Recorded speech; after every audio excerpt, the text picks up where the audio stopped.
good evening, or morning, depending on where you are. This is RJ Holloway, and you're listening to 104.6, The Ridge. Broadcasting live, as always, from our little mountain town studio here in Astor Valley. It's 2:17 a.m., the sky outside is ink black, and the silence feels heavier than usual tonight. Maybe it's the wind, maybe it's the fact that the power's been flickering all evening, or maybe it's just me, getting too used to these long nights. Either way, if you're still awake, still out there, I'm glad you've tuned in. We've been getting strange reports tonight. Not much from the official lines. The news stations went quiet around midnight, just looping that same old technical difficulties message with that low drone hum behind it. Creepy as hell, honestly. But you know how we do things here. Small town, close folks. You don't wait for the government to say something's wrong, you start calling your neighbors. And boy have the phones been ringing. Bonnie from Jasper sent in a message saying she saw a convoy of military trucks going down Route 8 earlier this evening. No headlights, moving slow, not a sound but tires on wet asphalt. Then 30 minutes later, the signal tower in East Hollow blinked out like a candle. No service, no Wi-Fi. Even the truckers are going silent on Channel 12. It's all very off.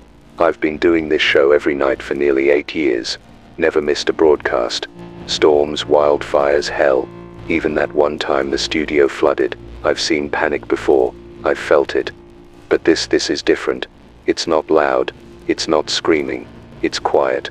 That kind of stillness that creeps in when something is holding its breath. People are hoarding gas, clearing out shelves, locking their doors, but nobody knows why. And you can hear it in their voices when they call, like they're not sure if saying it out loud will make it real. One caller, Josie, said her brother came home early from college. Said there was a lockdown not on campus but in town. Military blocking exits, refusing to answer questions. Said he saw a line of people on the edge of the woods, just standing there. Now, I don't want to alarm anyone. I'm still here, the lights are still on for now. And we're going to keep this line open all night. If you're out there, if you've seen anything, if your gut is telling you something's wrong, call in. Or don't. Just stay safe, stay smart, and stay with me. Because no matter what's happening out there, I'll be here, talking, listening, broadcasting. You've just finished checking the message queue again. And there's one clip I can't shake. It came through on our old backup line, the one that still runs through copper. The file's grainy, barely audible, just a loop of garbled static, then this high-pitched shriek, almost like microphone feedback, followed by something, a voice. It repeats the same phrase 4 times, but I can't quite make it out. Almost sounds like, they won't stay down, but it's distorted, warped like the tape's been chewed. I tried to play it back through the console, but every time I do, the signal drops and the screen glitches. I've worked radio a long time, and I've dealt with interference before, weather, faulty drives, even prank tapes, but this isn't like anything I've encountered. It doesn't act like audio. It feels like it's alive in the wire. A few more calls just came in. Line 3 lit up, then went dead after 2 seconds. Caller ID was blank, just a row of dashes. Line 5 stayed open long enough for me to catch a woman breathing heavily. Sounded like she was in her car whispering something about her neighbor dragging himself across the driveway. She kept saying his head was wrong, like he wasn't holding it up, just dangling it like a doll's. Then she started crying, and the call dropped. Tried to dial back, but all I got was that shrill tone, like the phone company itself doesn't exist anymore. I want to dismiss it. I want to tell myself people are just panicking, maybe watching too many scary movies during the storm. But the silence in between these calls, it's what makes me worry. Silence is never this loud. There's a hum in the room now, not the regular electronics kind. This one's deeper, resonant. It seems to pulse through the floorboards, like it's below the station. Maybe the generators are running hotter than they should. Maybe it's just the wind vibrating the structure. But my coffee's been shaking in its mug for the last 20 minutes, and I haven't moved. I stepped outside during the last track I played, just to clear my head, and the air was wrong. Still, no wind, no crickets, no nightbirds, just this blank, heavy nothing. And then the power lines started twitching, like something large had passed beneath them. No animal sounds, no cars, just me, and this building humming like a tuning fork. You ever get that feeling someone's watching you, even when you know you're alone? I keep glancing at the glass window to the sound booth. I know no one's back there, but I keep expecting to see someone on the other side, someone standing completely still, staring. It's probably just fatigue. Been running on coffee and half a granola bar since yesterday morning. But this night feels long in a way I can't explain. Not like it's going to be a long night, like it already has been, and we're just catching up. Alright, we'll take a short break and try to get that audio file to behave. I've set the switchboard to manual. If anyone can still call in, now's the time. Tell me what you're seeing, what you're hearing. We'll get through this together, even if we don't understand it yet. I'm RJ Holloway, and this is The Ridge. Stay with me. I'm back. Tried playing the clip again during the break and sure enough, everything crashed. Had to restart the panel and flip the breakers to get the recording gear back online. Not even sure if you heard the last track I queued up. If you didn't, it was Blue Moon Radio, an old tape from the 70s I keep around for nights like this. Nights that feel like the world's leaning just slightly off its axis. Anyway, while the board was down, I found something even stranger. In the archived caller logs, the ones that automatically timestamp and transcribe calls, there was a file marked 2:04 a.m. no voice. Just 30 seconds of static, then this clicking sound, rhythmic like bone on metal. It repeated 10 times, then cut off. The transcript software labeled it non-human input. First time I've seen that in all my years here. One of the messages I did manage to hear came from an old friend of mine, Tom Pearson, retired firefighter. Used to call in all the time when I ran the trivia hour back in the day. His voice was tight, whispering. He said, "RJ, they're walking out of the woods, I swear to God. I saw them from the porch, limbs all wrong, skin like ash. I thought it was kids at first, pulling a prank. Then one of them came up to the truck and smeared its face against the window. It wasn't right, man. The eyes they weren't eyes." Then the line went dead. Tried calling him back. No ring, just silence. Not even a busy tone. I checked the map. He's up near Miller's Gap, remote place, wooded. If something really is coming out of the forest up there, then we're not just dealing with panic. And you know what's strange? The government silence. We always get noise during emergencies. Too much noise. Updates, corrections, people from city council issuing vague statements while trying not to look scared. But tonight, nothing. No press releases. No mayors. No state trooper reports. Just dead air and looping weather updates. It's like someone unplugged the whole system and told everyone to go home. And that's the scariest thing. Because if they're afraid to talk about it, if they don't want to admit it, then it must be something we're not supposed to know. Not until it's already too late. I keep telling myself this is all coincidence. Just a freak storm rolling in, people's nerves getting fried from too much screen time and isolation. But there's this pit in my stomach I can't shake. Not fear exactly, something deeper, like a pressure building in the earth, and I'm standing on the fault line. I've broadcast through blackouts, floods, protests, even that one time some kids tried to steal the station's antenna, but this is different. It feels like the broadcast matters, like this is the last lifeline some people might have, and I won't turn it off. So if you're still out there, listening in your car, or lying awake in a dark room wondering why the air feels too still, don't turn the dial. Not yet. I'll keep talking. I'll keep the signal alive as long as I can. Because something is coming. I can feel it. And if the world's falling apart, then at least we'll face it together, voice to voice, through the static. I just stepped outside again. The air's colder now, but it's not natural. It's the kind of cold that settles under your skin, like walking into a hospital corridor after hours, sterile, silent and too still. The street lamps on Ridgeway Drive have all gone out. I looked down the hill toward town, and there's not a single headlight, not a flicker in any window. Even the neon diner sign, that ancient thing that never dies, is dark. For those of you who've driven through Astor Valley, you know what that means. That sign hasn't gone out in 40 years. Whatever's happening isn't just strange. It's wrong, like the rules we've all lived by. Electricity flows, doors open, phones ring, are starting to come undone. Before I came back in, I heard something. Not a voice, not really. More like whispering wind, but too deliberate. A cadence, like it was trying to imitate human speech, but didn't quite understand how. It was coming from near the transmitter tower, up on the ridge. I thought it might be feedback, or maybe a trick of the echo. But the static on my headset has been bleeding through, even when I'm not on air. It's never done that before, and when I got back into the booth, the clock was flashing 4:44. That might not mean anything to most, but that number's been stuck in the logs all night.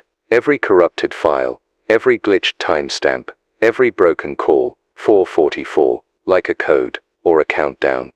I've pulled out the emergency light strips and set up the backup fuel cell. If the grid goes down for good, I'll still have maybe 5 or 6 hours of broadcast time, tops. That's assuming nothing shorts. I've also secured the back door with the steel bar. Thank God for that old war prepper who owned this place before I did. Still, every time the wind shifts I feel like something's on the other side of that door, not trying to get in, just waiting, watching. There's an old church bell from St. Mary's that rings faintly on the hour. Even now, that's how I know I'm not dreaming, because it's still out there, swinging through the silence like a metronome marking the end of something. Look, maybe this will all make sense in the morning. Maybe I'll feel like a fool playing back these tapes in the daylight. Maybe the lights will come back on, and the phones will ring, and Tom will call to say it was just some dumb teenagers with masks and a broken drone. I want that to be true. But I can't ignore what I'm hearing, what I'm seeing, what we're all feeling. Something is unraveling. Not just here, not just Astor Valley, but everywhere. And if this is the start of it, then I'm not turning off this mic. Not until I know someone's still out there listening. So stay tuned. Stay awake. I'm RJ Holloway, and you're listening to 104.6, The Ridge. I'll be here as long as I can. And if the lights go out, just listen for the hum. We're back on air. Brief power loss there. Just 5 seconds. But enough to knock out my cue, reset the time code, and send the console into diagnostic mode. I didn't touch anything. It just went black. Even the emergency light stayed off until the generator kicked in. I'd laugh about it if it didn't feel so targeted. It's one thing when storms cut your feed. It's another when the gear forgets how to operate. But now that we're back, I want to play something for you. This was submitted by a listener calling herself Mara. She left no return number, just an old encrypted email account and a timestamp. The clip is only 17 seconds long. She said she recorded it from her car radio last night, 89.7 FM, around 3:12 AM. That station has been dead air for over a year. Let me cue it up. Hang on. There it is. Soft click. I'm pressing play now. You won't hear much at first. Then there's a low drone, like machinery spinning up, followed by a pattern, almost like breathing. And finally, a burst of noise that, well, I won't spoil it. Just listen. Silence. Huh. That's strange. It played just fine during prep. I heard it clearly through the headphones. But here, over the line, it's gone. Just a flat line hiss. Let me try again. Pause. Nothing. That's 2 attempts, and both failed in transmission. I'll try patching it through a different input. Meanwhile, I'll describe what I did here. At first, it sounded like a normal interference clip, background static layered with compression errors, until about 8 seconds in. That's when the breathing started. It wasn't mechanical but wrong. Like it didn't come from lungs. Then a voice. Deep, distorted, overlapping with itself, like multiple mouths speaking in imperfect unison. The words, or what I think were words, when we see the signal, we are beneath. Then it ended in a kind of shriek, but not a scream. It sounded like metal tearing, or a wire snapping under tension, and when I tried to play it back the first time, the screen flickered and displayed the word repeat in red. It wasn't from my system. That message wasn't built into the console. I went back into the logs and checked the audio folder. The original file had been renamed message_444.wav, same 444 timestamp we saw last segment. I don't know what it means. I don't even know if Mara is real. For all I know, someone's playing tricks. But I've been broadcasting since 03, and I've seen a lot of things: pirate radio, glitch artists, paranormal kooks. This doesn't feel like any of that. This feels deliberate, like someone or something is trying to be heard, and not through normal means, through ours, through the cracks in the signal, through the empty places between frequencies. I'll keep trying to play the clip. I've burned it to a separate drive, isolated from the system. Maybe I can get a cleaner playback from the analog deck. In the meantime, if anyone else has heard something strange, not just voices or static, but patterns, words, or anything that sounds like it doesn't belong, call in. Leave a message. Send a clip. We're not just losing contact with the world, something else is finding its way in. Got 2 messages during the last segment. Neither came through live.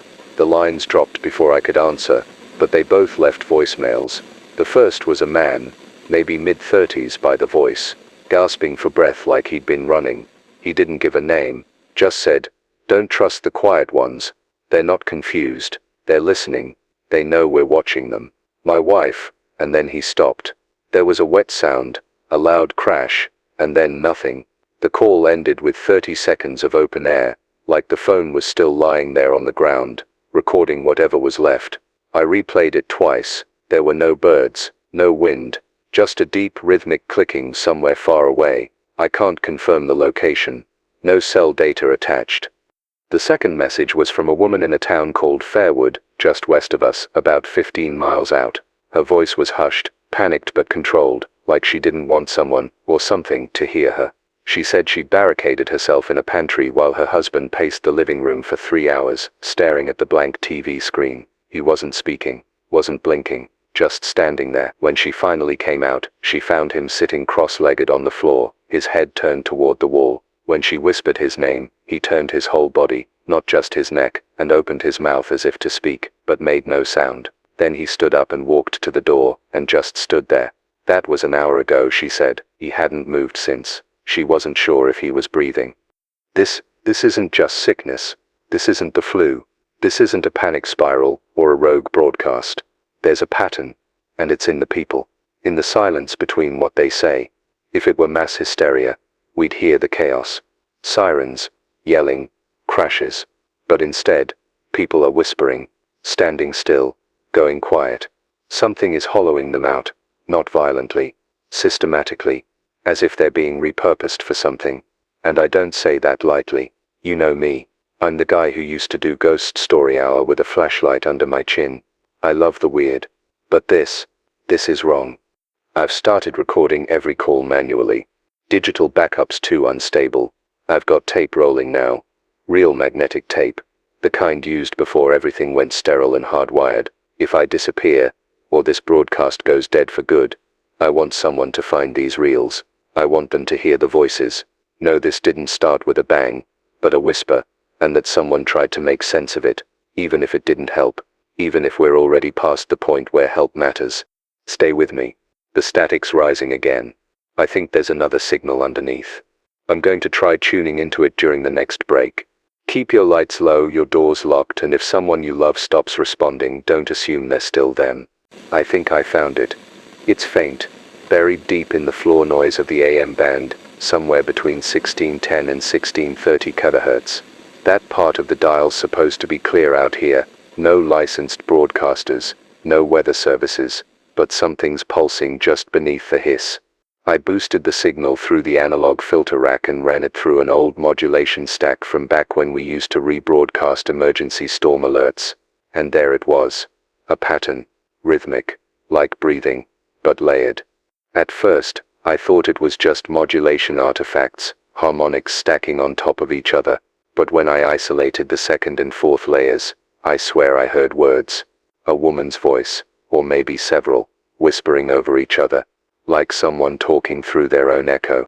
Here's what I was able to transcribe before the feed began breaking up again.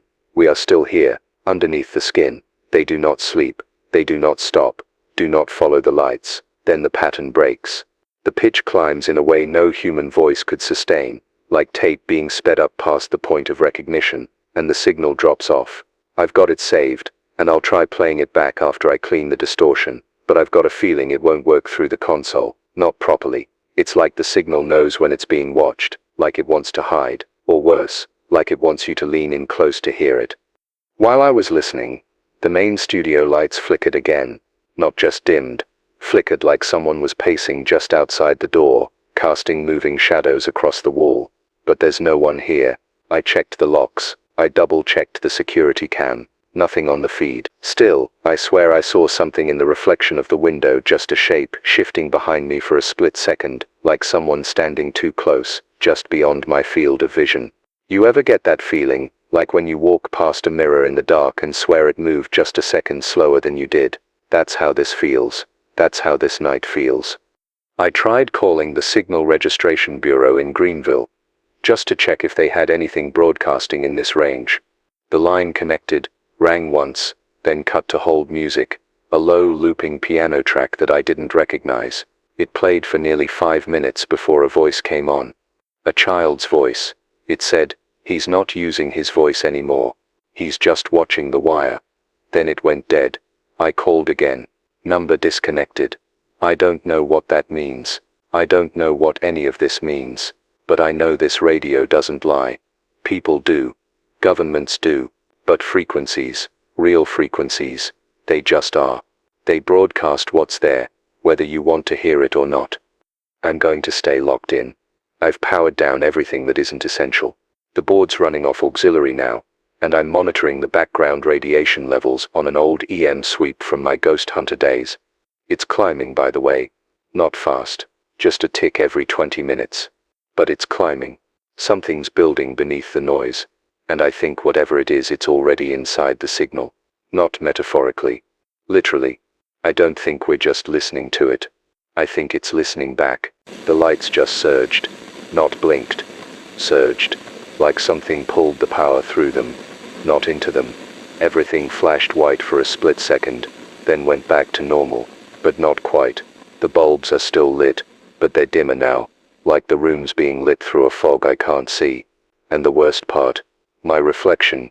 When the lights flared, I caught my face in the glass of the booth, but it didn't match. My mouth was closed, but in the reflection, it was smiling. Just for a second, just long enough for me to know it happened. And then it was gone. I don't think I'm alone in here anymore, not in the way people usually mean it. The station's still locked and I haven't heard a single footstep, but something's responding. The signal behaves differently depending on what I say. The static pulses faster when I speak certain words, like follow, beneath, listen. And just now, while I was testing frequencies, the console auto-switched back to 444 Hz. That's not a broadcast setting. That's a tonal frequency, a pure pitch, associated with harmony, healing, and according to a handful of fringe forums I'm now deeply regretting reading, ritual. The station's analog clock froze at 3:33 for a full 6 minutes before ticking forward again. I don't even know if that's possible. That's mechanical delay, not digital lag. I checked it twice, and during that freeze, the hum came back, this time louder, pressed against the walls, like a swarm of insects just outside, vibrating the drywall. It didn't come from the speakers. It came from everywhere, like the air itself was broadcasting something, and the studio had become the receiver. I took off my headphones and could still hear it. Faint but constant, a kind of warbling tone, rising and falling in waves like breath, or signal degradation. And then the console rebooted itself. All of it, unprompted. The screen went black, the meters dipped, and every single system reset to default input. For exactly 1 second, the main monitor displayed a single phrase, white text on black. They know the ears are open. It wasn't from my system. That font doesn't even exist in my settings, and no one else has access to the board. I checked the logs. No input registered. It's like the console decided to say it. I don't know if this is tied to the virus or the infection or whatever's happening outside, but I know this something is using the airwaves, something that was never meant to have a voice, and now it's learning how. If you're hearing me right now, I don't care where you are. Do not listen to any frequency that speaks back in your own voice. If you turn the dial and hear yourself, turn it off, break the radio, leave, because if it is you, it isn't anymore. It's morning now. The kind of grey washed out light that doesn't warm anything, just reveals it. I've been here all night, and for the first time since this began, I can see the world again, not just hear it. I'm staring out through the front window of the station, through the double-paned glass with that permanent smear in the corner from where the storm cracked it 2 years back. And what I see out there is nothing. No traffic, no dogs barking, no neighbors coming out to sweep their porches or collect newspapers that never arrived. The road is just empty. I've lived here my whole life. You get used to the rhythm of the place, the low rattle of the garbage trucks around 6, the hum of school buses, the occasional early bird jogger with reflective tape on their shoes. But now, even the things that should be background noise, bugs, birds, wind, they're gone. The trees aren't moving. The leaves just hang there, frozen like a paused video, no rustling, not even a breeze. There's a bag of trash at the edge of the station parking lot that's been torn open, but nothing's moving through it, no flies, no crows. It's like the world has been paused, not abandoned, like something turned it off. The power lines above the road are slack. Normally they sway a bit with the morning wind, but now they droop like heavy ropes. I walked out earlier, just a few steps beyond the front door, and stood on the porch. The silence was so thick, I could hear my own pulse in my ears. And there was this pressure in the air, like the atmosphere had weight. You ever walk into a church when it's completely empty? That strange pressure, like the space itself remembers that it's sacred. It felt like that, but wrong, like something had been here, like it left, or maybe it's still just out of sight. The only movement I saw was a grocery cart rolling slowly across the intersection. No one pushed it. It was just there, wobbling slightly as if something had nudged it minutes ago, and the inertia hadn't worn off yet. I watched it until it tipped over, falling on its side with a hollow metal clatter that echoed much too loud. I wanted to call out. I almost did, just to hear a human voice in open air, but something stopped me. Deep down I felt it. If I made a sound, something might answer. So I turned around and came back inside, bolted the door, sat in front of the mic, and now I'm here, talking again, because if I stop, if I let this silence win, then maybe I disappear too. Maybe that's how it starts. Not with a bite, but with the quiet. I spent the last 20 minutes dialing every number I could remember. The police station, straight to voicemail. The pharmacy downtown, disconnected. Delaney's gas station rang once, then a long wheezing static hum took over the line, not mechanical, not electronic. More like breath, deep and slow, almost wet. I hung up before it finished. I even tried the diner. Marla, the cook there, has been working those morning shifts for 15 years. Every day, rain or shine, she's in there by 5:30 prepping biscuits.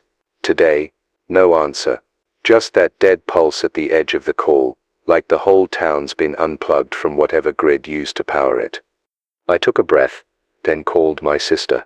Haven't spoken to her in months. Stupid family tension, politics, old arguments, holidays gone sideways. She lives in the city, maybe 100 miles out. Figured if anyone would still have signal, it'd be her. The phone rang twice. That alone felt like a miracle. Then someone picked up, but it wasn't her. The line clicked, and I heard breathing. Not hers. Too slow, too regular. Then came a voice. Not a whisper, not a scream, just a flat monotone. Don't speak. They listen through words. Then the line dropped. I stared at the receiver like it had burned me. Tried redialing. No service. No record of the call. Not even in the recent list. I sat there, waiting for it to ring again. Hoping. Dreading. Nothing. The silence felt heavier than before, like the weight of the person on the other end had somehow entered the room. My hands were shaking, but not from fear. From pressure. The need to do something. To connect. But the world, it seems, is rejecting connection now. As if speech itself is no longer safe. I went back to the logbooks. I've kept every call, every interview, every playlist from the last decade of broadcasts. Little slices of life. I scrolled through them like a man flipping through family albums after a fire. Voices I'd known. People who laughed, cried, confessed over these lines. They're all ghosts now. Not dead maybe, but unreachable. The phone lines are there. The towers are there. But the people are gone. Or worse, they're still there, but something else is answering in their place. If anyone out there is hearing this, and you still remember someone's number by heart, call them. Don't text. Don't wait. Just try. Even if you only hear the wind. Even if it's not them who answers. Because that moment might be the last chance to remember they were ever real. There's a listener message I've been holding on to since last night. Didn't play it earlier because frankly I didn't know what to make of it. Still don't. It came in around 4:12 a.m., timestamped just after the last power flicker. The file was corrupted. Took me nearly an hour to repair the waveform. The audio's rough, but the voice comes through. It's a delivery driver named Cameron. He was driving a freight van from North Chester to Redwood, a long haul, early morning route through mostly rural back roads. Here's what he said, word for word. I was about 6 miles out from the Hollow Creek bypass. Fog was thick, but nothing unusual. That stretch always runs cold. Then the GPS cut out. Radio too. Dead silent. Just the sound of my own tires on the road. Then in the distance, I saw movement. First I thought it was deer, shadows crossing fast. But as I got closer, I realized it wasn't that. It was people. Not one or two. Dozens. Just walking. Single file. Through the fields. Across the ditches. Barefoot. No flashlights. No phones. No sound. I slowed down, and they didn't even look at me. Just kept moving, like they were being pulled forward by some invisible rope, all headed east. Toward nothing. There's nothing out there. I don't know what I saw. I just kept driving. I didn't stop. The message ends mid-breath. No goodbye. No sign-off. Just the sound of tires on asphalt fading into nothing. I tried replying to the message. Bounced back. Tried tracking the source. Listed as unknown node, which shouldn't be possible. But then again, a lot of things happening now shouldn't be possible. What stays with me isn't the number of people he saw, or the direction they were heading. It's how he described the movement. Silent, mechanical. Like they'd left their own minds behind and were following a signal only they could hear. I checked traffic cams on Route 7 and Hollow Creek just after sunrise. The state feeds are still uploading, but frozen. Last frame shows the road completely empty. No trucks, no pedestrians, not even roadkill, just cracked pavement and early fog. But if Cameron's right, those roads aren't empty. Not really, they've just been emptied. Like the world's been rearranged while we slept, and now everything's walking towards something none of us can see. If you're near the highways, keep your distance. If you see a group walking in silence, don't approach, don't call out. And for God's sake, don't follow them. Because I don't think they're lost. I think they've already arrived, and we're the ones still stuck behind. I used to wonder what it would feel like, being the last one. Not in some dramatic Hollywood kind of way, but really alone. Sitting behind this mic with no idea who's out there, if anyone's even listening. I always thought it would be loud. Sirens, crashes, gunshots in the distance. But it's not like that. It's still, not calm. Sterile, like someone vacuum sealed the world, and forgot to leave the oxygen in. I keep talking, because talking is the only proof I have that I still exist. But even my voice sounds thinner now, like it's not carrying as far through the air, like the air itself is growing tired of holding sound. I keep thinking about something my father said once. He was a war vet, real quiet man. Always said the scariest part of combat wasn't the firefight, it was what came right after. That empty lull, where nothing moved, and no one spoke, and your ears would ring from the absence of everything. He told me silence has shape, that when you hear true silence, it bends the edges of the room. I think I understand what he meant now. This whole town feels like that moment. Bent, hollowed, like the buildings are still here, but the meaning's gone, the people are gone. Or worse, they're still here, just without them inside. There's this voice I keep trying not to hear. Not an actual one, but something in my head. It's been whispering since I saw the cart roll down the street, telling me to stop broadcasting, to shut it all down. Says no one's left to warn, that the airwaves are only hurting me now, that it's time to join the silence, and it's tempting. God help me, it's tempting, because how much longer can I sit in this room, talking into a void that might only be repeating my words back at me? But I won't. Not yet. Because if I'm wrong, if even one person is still out there, clinging to the signal, like a lifeline, sitting in the dark, wondering if they're the last, then this voice, this station, this frequency still matters. Maybe it's not about warning people anymore. Maybe it's about witnessing, about documenting the moment when the world forgot itself. So if this tape survives, if someone finds it buried in a drawer, or half-scorched under a collapsed roof, let it stand as proof that once, for a few final hours, someone tried to make sense of the end. So I'm still here, and I'll stay here, until the generator dies. Or I do. This is R.J. Holloway, broadcasting from station 104.6, The Ridge. If you're out there, speak, or just listen. Either way, I'll be here.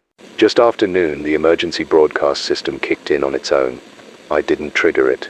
No one did. It was as if the studio recognized something before I did, like it sensed a signal incoming and gave it priority. The board lit up red, The speakers clicked with that familiar tone we've all heard 100 times during tornado season or flash flood warnings.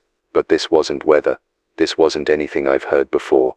The usual woman's voice, robotic, lifeless, had been replaced. Still synthetic, still cold, but different, slower, as if the system had trouble forming the words. The message repeated 3 times before the signal cut. I'll try to relay it word for word. You tell me what it sounds like to you. Emergency tone fades in. This is a federally issued automated broadcast. Your region has been marked as unstable. Remain in your homes. Avoid direct contact with affected individuals. Do not respond to voices outside your door. They may not belong to who you think. The Department of Civil Continuity is initiating Phase B. Extraction is no longer in effect. You are now in a silent zone. Tone fades out. Then static. No coordinates. No signatures. No mention of the CDC, FEMA, nothing. Just, you are now in a silent zone. What does that mean? Quarantine, abandonment, something worse.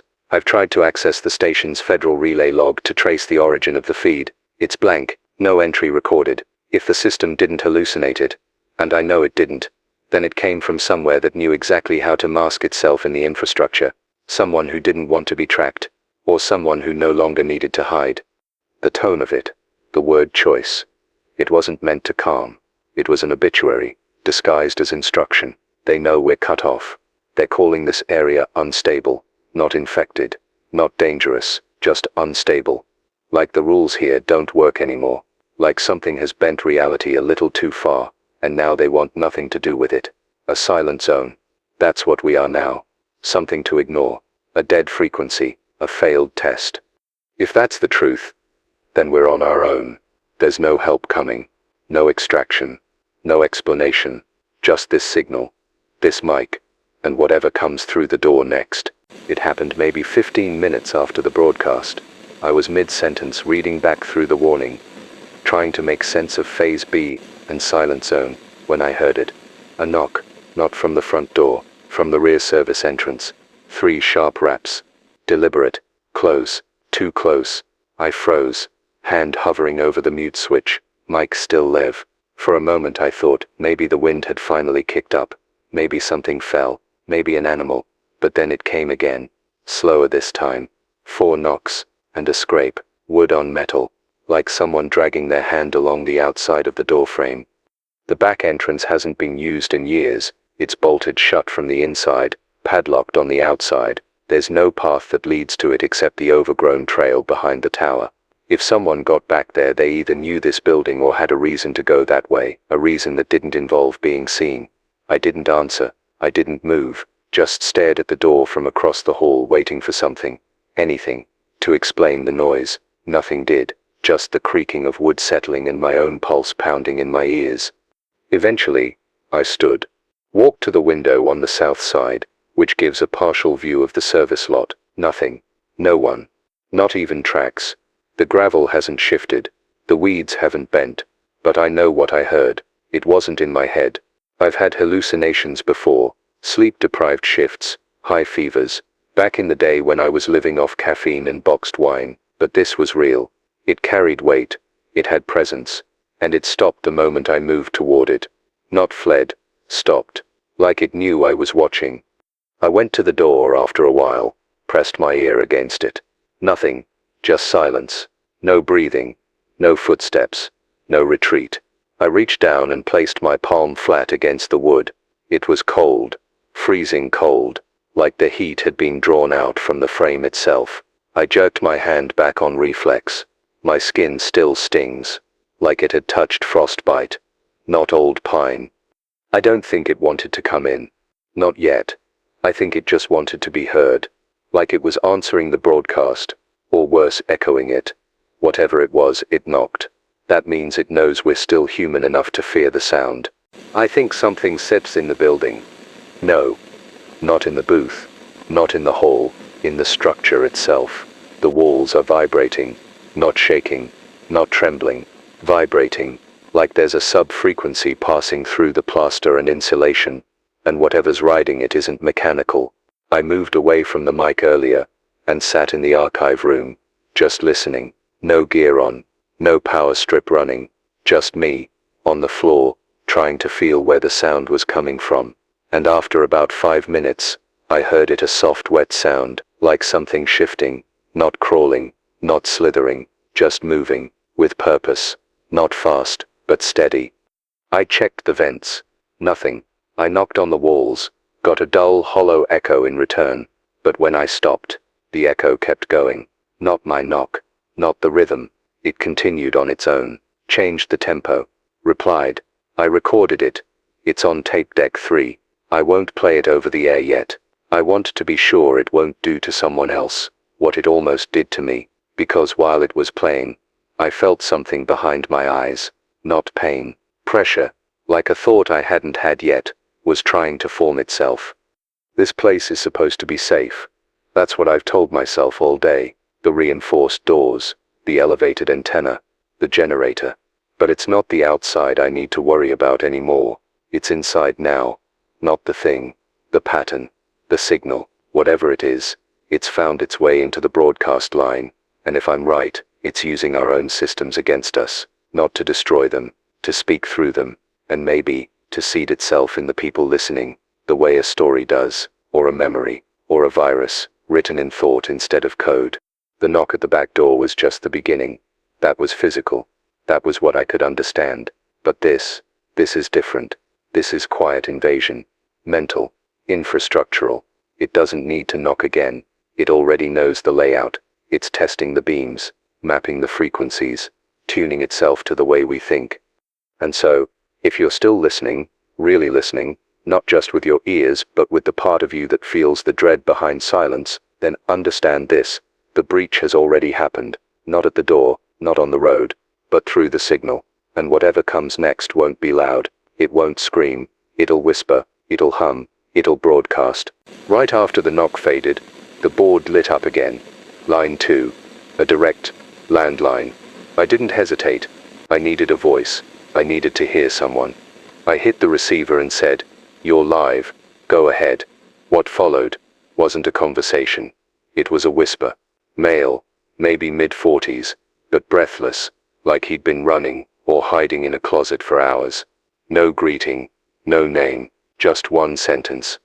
"They're not sick. They're overwritten." I asked him to repeat it, to explain, but he didn't sit. Instead I heard the muffled sound of something moving, cloth maybe, or breathing through a filter, and then a crash in the background. He whispered again. "It sits, not a virus. It sits, a broadcast. They sits are using us to carry it." The line went quiet for a few seconds, and I thought it had dropped. Then he hissed one last thing. "They sipped still inside the people. But they sipped sid are not using them right. They sipped sid are learning." Then, screaming, the line went hot, not like shouting or panic. This was deeper, a full, guttural howl, like metal tearing under pressure, only organic. And then, silence, a hard disconnect. No digital tone, no call ended, just dead air, then static, then the entire board reset again. I sat in that silence for what felt like 10 minutes trying to process what he'd said. Overwritten, not infected. If he's right, if this isn't a biological event, if it's something transmitted, then we're dealing with something no manual covers. Not a contagion, not even a parasite, but a signal, a pattern. Something meant to fit inside us, but doesn't quite yet. Something that's learning, testing, like an algorithm trying on hosts until it finds the shape that fits. What really haunts me though is the tone of his voice. It wasn't scared the way most people sound when they're panicking.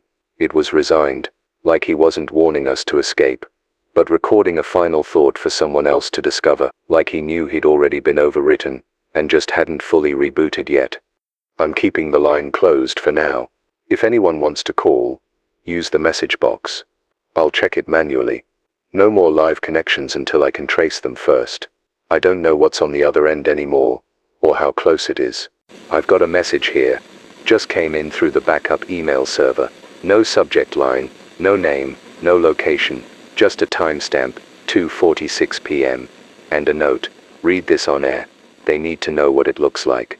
I debated whether to share it. Part of me thought about sparing you. But if this is real, and everything I've seen today tells me it is, then shielding you from the truth won't help. So I'm going to read it. word for word, exactly how it came in. Brace yourself. It started with Mr. Lawn. He lives across the street, retired machinist, harmless, always wore that awful fishing hat, even in winter. About 3 hours ago, I looked out the window and saw him standing in his front yard, just standing there, not mowing the lawn, not checking the mail, just still, one arm hanging low like it was broken or asleep, his head tilted a little too far. I thought he'd had a stroke. I almost went out. I really did. But then he turned toward me. Not all at once, like his legs remembered what to do, but the rest hadn't caught up yet. His feet moved, then his hips, and his spine followed a second late, like marionette strings pulling out of sync. And the eyes, Jesus, the eyes, they were open, but not seeing, not blank either, just performing, mimicking sight, like a mask with holes punched out. He stared right at my window, but not at me, through me, past me, like he could see something behind me. Then he moved. One sharp step, another. His bad leg dragged behind him, scraping against the sidewalk like it didn't belong to him anymore. He didn't blink, didn't adjust for balance, just kept moving, slow and wrong and steady, until he reached the corner of his yard, and then stopped. That's when I noticed the others, 3 more, behind him, all standing the same way, all with something off about them, shoulders too high, heads tilted the wrong way, one of them with blood on his chest but not dripping, not fresh, not even real looking, like someone painted it there to pretend. They sit still out there. They haven't moved in 20 minutes. Just staring toward the house, not blinking. I turned off the lights. I locked the doors. But I don't think it matters. I think they know I saw them. And I think that's what they were waiting for. The message ends there. No signature. No follow-up. I've sent a trace ping. Nothing bounced back. Could have been a throwaway account. Could have been the last thing they wrote. You know what strikes me most? Not the broken limbs. Not the mimicry. It's the stillness. These things, they're not hunting. They're waiting. They don't knock. They don't shout. They don't rush. They just stand and watch. Like they're remembering how we used to behave, and trying to wear that memory like a skin. The next voice I'm about to play might be the last we ever hear from Sheriff Briggs. He and I weren't close, but in a town like Astor Valley, you know every name, every voice, especially when it carries the weight his did. He'd call into the station sometimes, mostly to gently scold me for airing callers past curfew, or for cracking too many jokes during Fire Safety Week. But yesterday, he sent something different, a message marked private. But after what I heard earlier today, after the emergency broadcast, after the knock at the back door, I think Briggs would have wanted this shared. RJ, this is Briggs. I don't know who's still alive out there, but if you're broadcasting, you need to hear this. I'm recording from inside the substation, South Sector, near the water tower. There's 5 of us left. We tried to hold the perimeter at Bell Creek. Thought we could manage. Thought it was just panic. But these people, they're not sick. They're not even violent. Not at first. They just walk in. They don't respond to warnings. They don't react to gunfire, unless it breaks bone. And even then they don't fall right. I shot a man 3 times, sent a mass, and he just looked at me, looked through me, like I was some memory he hadn't quite processed. We pulled back. When Simmons went quiet, we found him at his home, front door wide open, wife's car still in the drive. But when we stepped inside, she was there. She looked normal, pale, but normal, until we spoke. Then she started repeating him, Simmons, word for word, same voice, same pauses, like she was playing his voice from inside herself. He froze, dropped his rifle. She walked toward him, and I don't know what happened. I turned. I ran. I've never left a man behind before. If you still in the station, lock the doors. Don't trust faces. Don't trust words. They using what we love to find us. They wait, something just. That was yesterday afternoon. I've called the substation. No response. Sent a ping to the town marshal relay. Nothing but static. If there were others with him, I don't think they're people anymore. Or if they are, they're not alone in there. What haunts me is that moment when the voice changed, when the person you know becomes the voice of someone else. Like memory itself has been taken hostage, not just flesh, not just behavior, voice, intimacy. The thing that binds us, and they've hijacked it. I don't know what took Briggs, but I know he was trying to protect this town, right up until the end.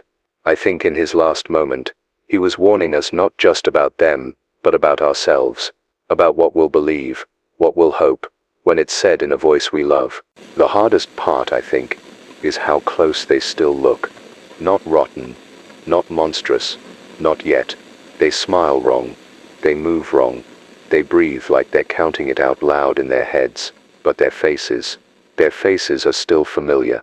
That's what makes it worse. If they were twisted, torn up like in the movies, maybe we'd have the strength to run, but instead they come to us wearing our pasts, wearing our regrets, and when they speak, God, when they speak, they know exactly what to say, because it's not just a face they wear, it's memory.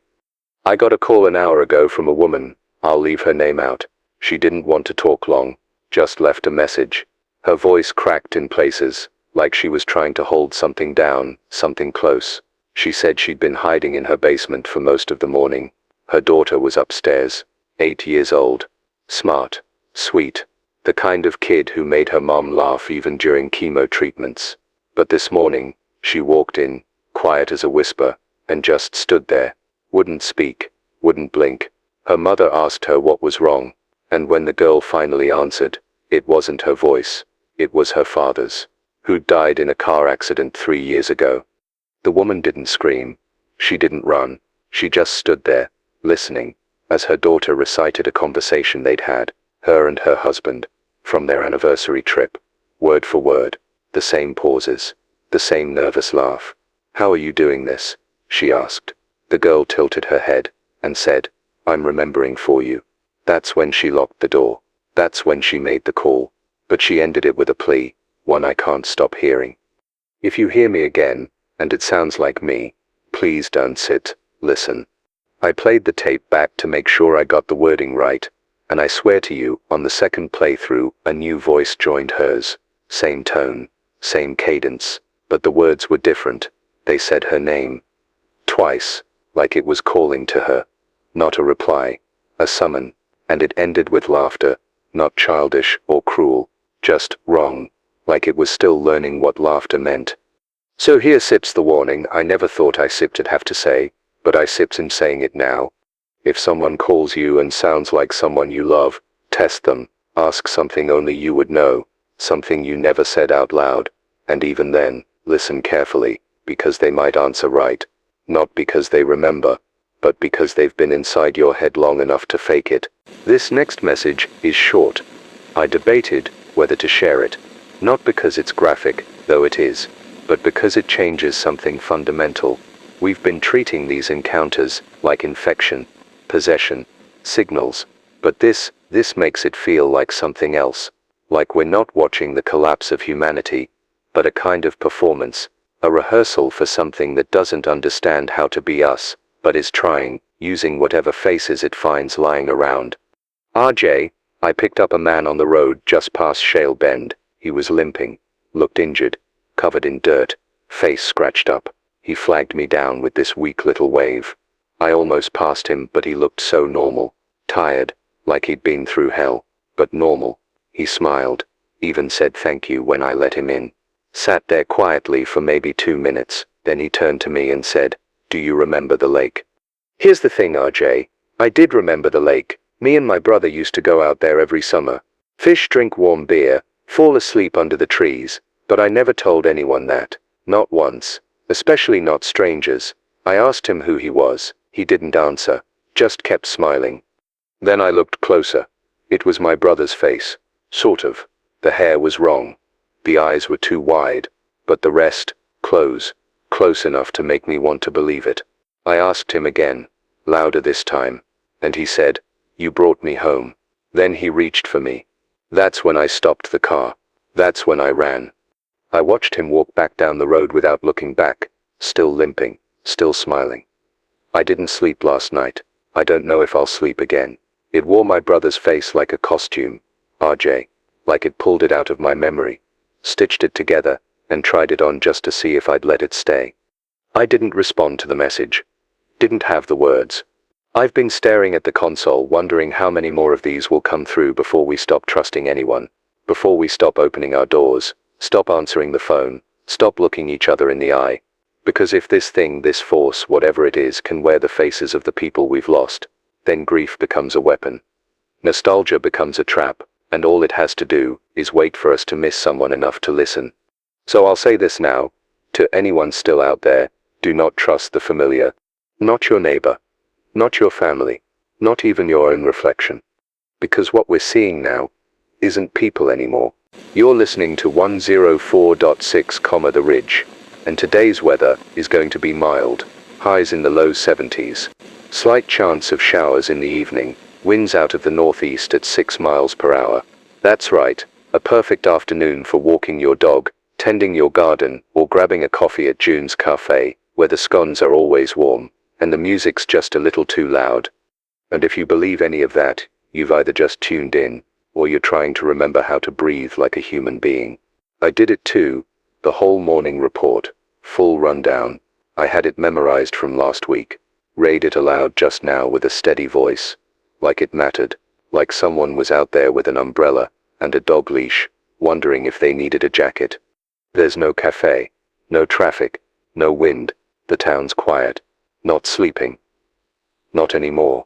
It's empty. And the only thing that moves is what shouldn't. But I still opened the mic. I still ran the sequence. Because pretending the old world is still spinning is easier than admitting it stopped and we're just living in its echo. Routine, even now, is a kind of ritual. A shield. A spell. If I keep doing what I've always done, sign on, read the weather, check the messages, maybe I don't have to fully acknowledge what's changed outside these walls. But even here, inside this booth, reality keeps knocking. The lights dimmed twice during that last fake weather segment, not a flicker. A fade, like someone was slowly pressing down on a dimmer switch and letting go. The console's display brightness dipped too, like it caught whatever the bulbs did, and the hum under the desk, the one I've been trying to ignore, has picked up again, louder now, less like interference, more like a heartbeat. The generator says it's at 46%, and dropping. I've switched off everything I can afford to, fridge, heater, secondary monitors. I'll start using candles when the fluorescents go. And I'll keep broadcasting until I'm whispering into a dead mic in the dark. Why? Because someone out there might still be listening. Or maybe just because I don't want to be the last voice I hear. Either way, I'm still on air. And I'll stay here until I can't. The generator made a sound about 20 minutes ago that I've never heard from a machine that wasn't trying to die. It coughed. That's the only word I have for it. One hard stutter, then this sputtering whine that vibrated the studio floor like a tuning fork. The battery display dropped from 46 to 38% in under 10 minutes, so I switched the main board to low power mode, killed the ceiling lights, killed the hallway sensors, even turned off the bathroom fan. Every watt counts now. I lit 2 emergency candles in the sound booth. They flicker every time I speak, like the air vibrates just enough to make them nervous. There's something about that, this soft glow in a room built for silence. It feels almost sacred. Like a church lit for a midnight sermon no one else came to. And it makes the shadows move just enough that I don't trust any corner for too long. But it's warm, and right now warm means alive. I found an old stack of blank tapes, the kind we used before digital logs. Cassette, analog. I've been writing timestamps on the sleeves in case I don't get to label them properly later. I started a fresh one just before the generator dipped. If you're hearing this from the future, and you found this tape in a drawer or under a pile of ash, this is me telling you. I tried to keep the voice going, to document, to warn, to witness. Because if no one records what happened here, then none of it mattered. I'm not afraid of dying. I'm afraid of disappearing, of becoming another blank window. Another open door with no sign of struggle. Another name someone speaks softly once before forgetting. That's why I'm here. That's why I haven't run. Why I haven't bolted the studio and tried to outrun this thing on foot. Because the moment I go silent, I vanish, and I'm not ready for that yet. I need this mic like I need breath. It gives me form. It gives me resistance. I'll keep the candles burning. I'll keep the batteries warm. I'll say things out loud, just so they don't get swallowed by the static, because maybe someone, somewhere, still hears this, and maybe that's enough. Maybe that's the only way to fight whatever's happening. Not with guns, not with barricades, but with a signal that won't die quietly. There was a moment, maybe an hour ago, when I almost stopped, sat here in the booth, hands on the desk, everything dim and humming, and I stared at the mic like it was a loaded gun, not because I wanted to end it, but because I didn't know what else to say. After everything we've heard today, after the voices, the faces, the knock at the back door, what do you say into that silence? That's it. When I found the envelope. It was wedged under the door. Handwritten. No return address. No name. Just the words for the voice in the dark scrawled across the front. I opened it slowly, thinking maybe it was old, left there days ago. But the ink was fresh, damp from the mist outside. Someone had delivered it. Not by mail, by hand. I'm going to read it to you, because whoever wrote it deserves to be heard. RJ, I don't know if you can hear me. I don't even know if this letter will reach you, but I had to try. I've been in the attic of the old Langley house since yesterday morning. I locked myself in after I saw what used to be my neighbor kneeling in the garden, whispering to the dirt. She kept saying turn it off, over and over. I've been listening to you all day. I don't know how you're still broadcasting. I don't know how your voice keeps making it through all this mess, but it does, and I need you to know, you're the only thing keeping me sane. I was going to leave last night, run for the city, or the woods, anywhere, but then I heard you say my name, not directly, but it felt like it, like the signal found the part of me that was about to break and said, no, not yet, said, please don't sit, stop, don't sit, turn off the mic, don't sit, fall quiet. You sit and not just still on air, you sit and keeping the air human. Thank you, a listener. I read it twice, 3 times, and each time it hit deeper. Because this letter, it reminded me why I stayed, why I keep staying, not to warn, not even to survive, but to connect. Because even now, even at the end of everything, someone is still listening, someone is still writing, still believing that a voice in the dark is better than none at all. To the person who left that letter, thank you. You reminded me what matters. You gave this signal meaning, and I'll keep sending it, as long as I can.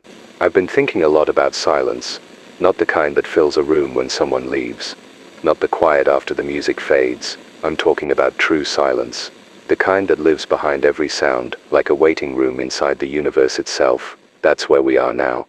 We're not just living through a crisis, we're suspended in silence, the kind that follows extinction, the kind that predators wait in, the kind that swallows civilizations. And if you don't speak into it, if you don't leave a mark, then it's like you were never here. That's why I'm still talking. That's why I'll keep talking. Not because I think I'll be saved. Not because I think this mic is some lifeline that's gonna pull me out of the dark.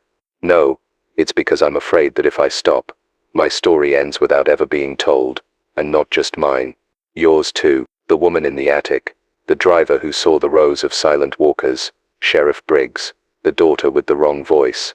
If we don't say it, the silence will erase it, like it never mattered. I don't know if these broadcasts are being recorded somewhere. I don't know if anyone has the bandwidth to archive this. Maybe the signal's too corrupted. Maybe it's only echoing around dead towers and empty rooms. But even if this voice only hits concrete and bounces back, so be it. That's still a kind of contact. That's still resistance. That's still the opposite of vanishing. There's a theory I remember from a late-night podcast years ago. One of those weird fringe science shows I sipped to play when the weather got too boring and I wanted to shake the airwaves loose. The guest said something I never forgot. A signal never dies, it only gets quieter. He meant it literally, that every radio transmission ever sent is still traveling out into the void, slower, fainter, eventually swallowed by cosmic noise, but not gone. Somewhere out there someone, or something, could still hear the very first broadcast ever made, a crackling message in a bottle, floating across galaxies. I want this broadcast to be that, not just noise, not just memory, but a declaration. So here it is, my pledge. I will stay on this mic until the batteries dry out, until the final diode burns, until the walls collapse around me. And if someone finds this console, if someone picks up these tapes, these drives, these scraps of broadcast, know this wasn't just panic, This wasn't madness. It was a man in a room, trying to keep the world real with nothing but breath and signal. Even now, as the air presses in, as the windows feel thinner, as the power groans and flickers and fades, I'm still here. Broadcasting. Even if no one hears it. Because that's what we do when there sits nothing left to hold on to. We become the sound. It happened fast.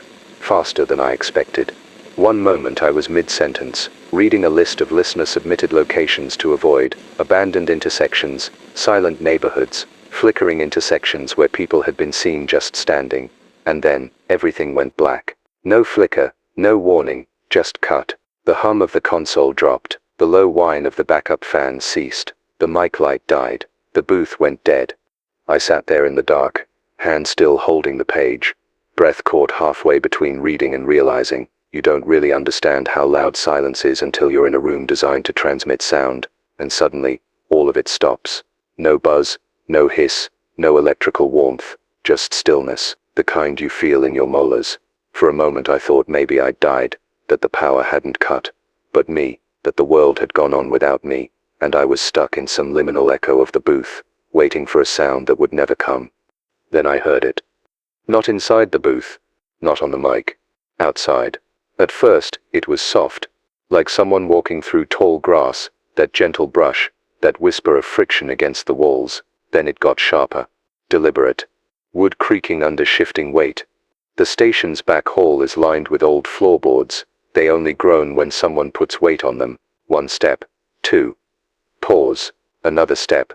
No rush, just presence. That slow, careful gait of something that knows it has time. I didn't move. I didn't breathe. I just listened. Because the second I moved, the second I made any sound, I knew it would hear me. It felt like it already had. The steps came closer, closer than I thought possible without opening a door. Then they stopped, right on the other side of the sound booth wall. I imagined it standing there, one hand pressed against the paneling, head tilted, listening to me in the dark the way I'd been listening to it. And then, as if some invisible switch had been flipped, the power returned. Not all of it. Just enough. A single bulb in the far corner of the booth came to life with a tired flicker. The console buzzed back in. But the levels were wrong. Too low. The mic hissed, then steadied, and the broadcast timer had reset, completely blank, as if none of it had happened. No segment log. No backup reel. Just 0 o'clock blinking softly, waiting for me to start again. But here's the part I can't explain. When the system came back online, the air didn't feel right. The sound in my headphones had a kind of pressure behind it, like someone was breathing into the mic on the other side of the board. I even checked the external feed. The signal was active. The station had kept broadcasting the entire time. I replayed the last 10 minutes from the backup buffer, the emergency tape that captures every second, even during partial shutdowns. And I swear to you, I wasn't on it. My voice was gone, but something else was. 7 minutes of static. Then, underneath, whispering, too soft to catch at first. But when I enhanced it, slowed it down, isolated the left channel, it said, "You stopped speaking. So we did." I don't know what that means. Not exactly, but I think, no, I feel, that whatever's riding the silence, it doesn't just wait for us to fall quiet, it requires it. Maybe that's how it grows. Not through screams, but through the absence of sound, through dead air. I'd rewired the emergency line directly into the generator core. As long as there's sipped one breath left in this station, I sipp'll be on it. I sipp'll fill the quiet. Even if I sipp'm whispering, even if I sipp'm losing my mind. Because if what sipped out there feeds on silence, then I still give it none. I waited until daylight before checking the back entrance. I didn't want to see what might have left those footsteps in the dark. The booth's window only shows the front lot, and the hallway cams have been down since the first power loss. So I grabbed the emergency torch, shouldered the crowbar we keep bolted under the desk, something left over from a long-forgotten break-in attempt, and made my way through the silent station. The air felt thick, not just humid, heavy, like walking underwater. The walls pulsed with faint feedback, like they were remembering the silence and didn't want to give it up. Every floorboard under my boots gave a muted groan, and each sound felt too loud, like anything I did, might draw something closer, even if I didn't know where it was. The back hallway runs narrow, lined with dusty award plaques and fading photos of the original Ridge FM team. I barely glanced at them. I couldn't. Because something was wrong. I could feel it before I reached the door. The temperature dropped, cold air poured in like the seal had been broken. Only the door was still shut, still bolted, still chained from the inside. But there was blood. Not much. Just a smear. Long. High on the doorframe. Just beneath the top hinge. Far too high to be accidental. It started as a handprint, then dragged downward in one slow, deliberate motion, like someone placed their palm flat against the wood, and pushed as they collapsed. The shape was clear. 5 long fingers, slightly crooked. The middle one bent too far outward, like it had been broken and never healed right. No prints, just smudge, as if the hand had no ridges, no texture, just the shape of flesh, pressed too hard against something solid. And here's the worst part. The blood wasn't fresh. It was dark. Already dried at the edges, cracked. But I was here all night. I heard the knock. I felt the pressure. And I checked that same door not 3 hours ago. It was clean. I'm sure of it. I stood there for a while, crowbar in one hand, torch in the other, trying to make sense of it. I didn't touch the handle, didn't test the lock. I didn't want to see if the door would open, because something told me, in a way that bypassed thought, that the thing that left that mark never needed it to open, that maybe it didn't care about thresholds, that maybe the door was just a formality, a courtesy, a test. I backed away, slowly, step by step, until I was halfway down the hall. Then I turned and didn't stop until I was back in the booth, breathing hard, heart hammering like the generator was now inside me. I didn't speak for nearly 5 minutes, sat in silence. The mic live, the room quiet, letting the sound of nothing fill the airwaves. And that's it when it happened again. A crackle, then a breath. Not mine, not human. Something inside the mic line. It whispered, "We knock when we want to remember." I killed the feed, not out of fear, out of instinct, like I'd touched a burner. But I waited, listened. Nothing came after, just static, faint, patient. I turned the mic back on. "You Citra listening to the Ridge. I Citra Marjay Holloway. There's blood on the back door, and something that doesn't knock for entry. It knocks to remember the sound it used to make when it was human. And I think next time, it won't sit, knock at all." After I powered the booth back on, I sat there, listening to the recording buffer from when the power cut, or seemed to. The digital meter showed no signal, just blank time. But the reel had kept spinning. Even when everything else went dark, that alone should have been impossible. Reel-to-reel systems don't override grid loss without their own backup, and I checked the manual feed, it was disconnected. And yet, the reel moved. I played it back 3 times before I realized what I was hearing wasn't just noise. At first it sounded like ambient bleed, maybe wind leaking through cracks, maybe old electrical hum. But under that, buried beneath the hiss, was something too deliberate to be random. A cadence, words, spoken in what might have been English, but only barely, like a memory of language, spoken by something that didn't quite understand how breath worked. I isolated the line, pulled it into the editing deck, slowed it down by 50%, and then I heard it. Clearly. "You stopped, so we spoke. We came in the pause. We wore your silence like skin." It wasn't just a message. It was timed to my blackout. Like they were waiting for me to go quiet. Like every second of my silence was an open door. And I let it happen. I checked the timestamps again. 3 hours 44 minutes and 13 seconds through 3 hours 47 minutes and 29 seconds. 3 minutes and 16 seconds of dead air filled with them. Not loud, not invasive, just occupying. As if silence wasn't just absence but territory. And they'd staked their claim. I've been broadcasting long enough to know the tricks of the system. I've caught pranksters trying to hijack emergency lines. I've intercepted spliced transmissions from bored college kids looking to scare rural families. This wasn't that. This wasn't inserted. This was generated, grown like mold in the empty space left behind when I stopped speaking. It used my absence to manifest. And I started wondering, how many other dead stations had this happen? How many technical difficulties reports from around the country weren't glitches at all, but entry points. If that's true, then what we're experiencing isn't just an outbreak. It's not just people being taken, overwritten, mimicked. It's a network breach. Not technological, not digital, something else, something that understands signal as language, as body. I ran the recording one more time, boosting the gain. That's when I noticed the third layer. There's a whisper underneath the whisper, not clear, not formed, but rhythmic, like breath syncing with a heartbeat, but not mine. I checked the clock, 4:44 p.m. Of course. That number again. Everything happens at 4:44. The knock, the corrupted audio, the unknown calls, it all lines up. A frequency, a resonance, a kind of temporal pulse. I know how it sounds. I know this sounds like the unraveling of a man who's been locked in a booth too long running on canned coffee and fear.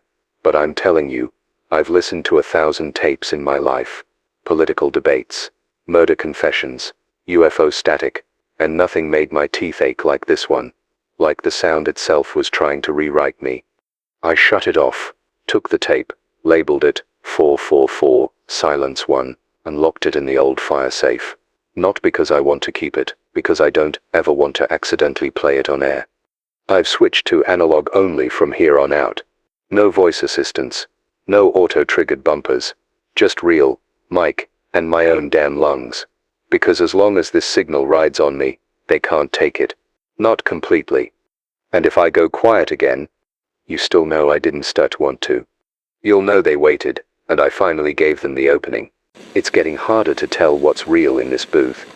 The lights are dimmer now, even with the bulbs replaced. The glow feels filtered, like it's passing through dirty water. The soundboard flickers whenever I speak a certain way, especially if I pause between syllables, like the system is trying to decide if I'm still me. The silence after my voice ends hangs longer than it should, echoes in ways it never did before, and sometimes, just sometimes, I see movement in the reflection of the monitor screen.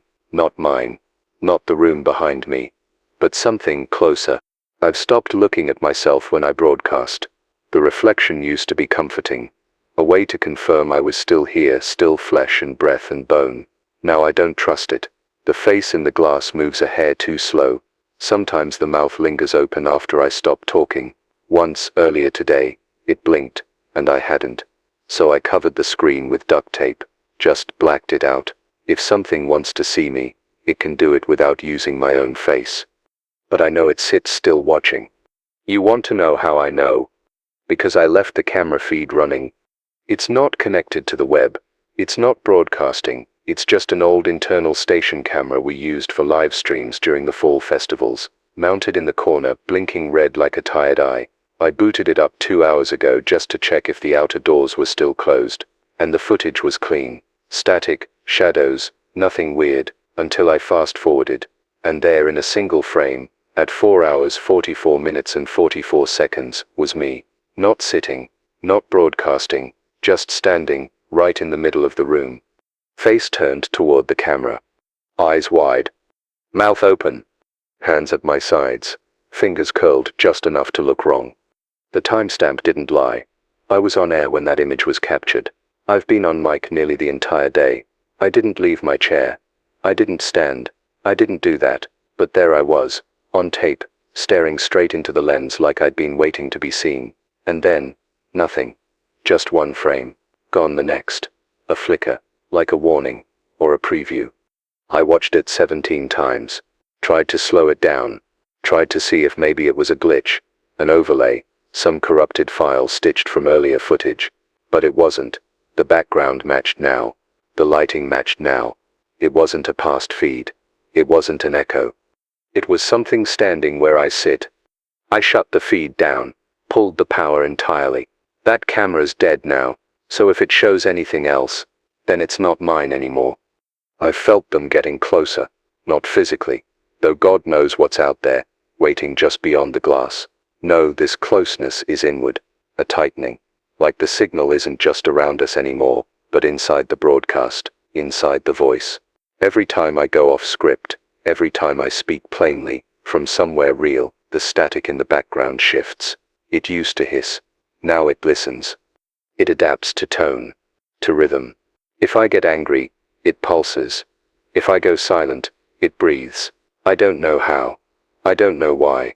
But I'm starting to think this thing, this force, this entity, whatever it is, isn't trying to infect the world. It's trying to become it. And we're giving it shape every time we fall silent, every time we let the static go unanswered, every time we stop making human noise and start listening too long. So I've made a new rule, maybe the last one I'll ever make on air. If you sit out there, and your power fails, and the emergency broadcasts cut out, don't sit, let the silence stretch. Talk. Sing. Scream if you have to. Clap your hands. Knock on a wall. Do anything to fill the space.